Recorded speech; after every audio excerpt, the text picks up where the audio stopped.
In tonight's Big 360 interview, we're talking to Joel Osteen, senior pastor of the Lakewood Church in Houston. He's also the author of It's Your Time. Before the break, of course, we were talking about Haiti and the implications for faith. We're going to kind of switch gears a bit now, talk about the economy here at home. You write about money in this new book. I mean, why? Obviously, it affects a lot of people, but I mean, a preacher talking about money to some people maybe raises some eyebrows. Yeah, I don't know if I do money specifically. I talk about being blessed and really, Anderson, it was born out of, the last year or two. It seems like people were just putting their dreams on hold. There was such a, just a doom and gloom with the economy and so many bad things happening. I just felt like I needed to lift people's spirits and say, every day is a gift that God's given us. We're supposed to get up each day and say, you know what, I'm going to be my best today. I'm going to believe I can rise higher and not let all the fear and the bad news to, push our dreams down and keep us from enjoying this day that God gave us.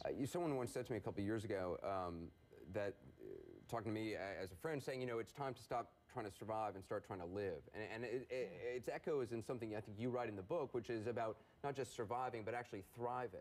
Yeah. How do you thrive in a time when just surviving, seems to take a miracle? Well, I think it starts with your attitude. I think you have to, to me, when you get up each day and you expect to, to see God work in your life, to have a good day, to be a blessing to somebody else, to me, that's what allows God to do great things in your life. But when you get up and think, man, if I can just make it through this day and this year and it's so bad and I may get laid off, that just draws in more negativity. So if you can get up and say, you know what, God, things may not be perfect, but you've given me this day, I'm going to be my very best. You talk about in the book things happening for you and not happening to you. What does that mean? Well, I believe that, it's a great way to look at it, that God doesn't allow anything in your life that He won't use for your good for some way. And if you can look at it, if Wait, God won't allow anything to come into your life that He can't use in some way, and it's for good in some way. I mean, I'll take the death of my father. That was the worst thing that ever happened to me. I was best friends, but that's what launched me into what I'm doing today. Right. Now, I could have gotten bitter and think, God, where are you? Why didn't you let me?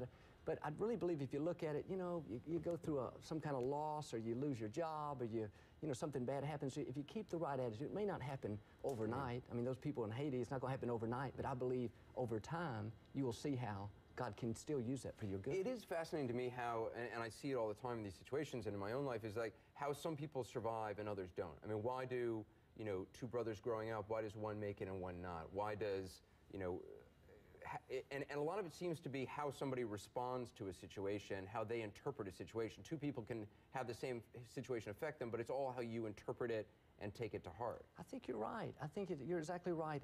In those difficult times, the saying, you can get bitter or you can get better. And a lot of people let adversity just push them down. Then there's other people that see it as a challenge. They know that God's in control, that He's directing their steps, and they have that attitude of faith. And I believe that's what leads you, to new beginnings. Because we all go through loss. I mean, I'm a positive, faith-filled person, but we have difficulties too. But when you stay in faith and you believe that God's in control, somehow down the road you'll see how He took a bad event and turned it into something good. Do you ever just wake up grouchy?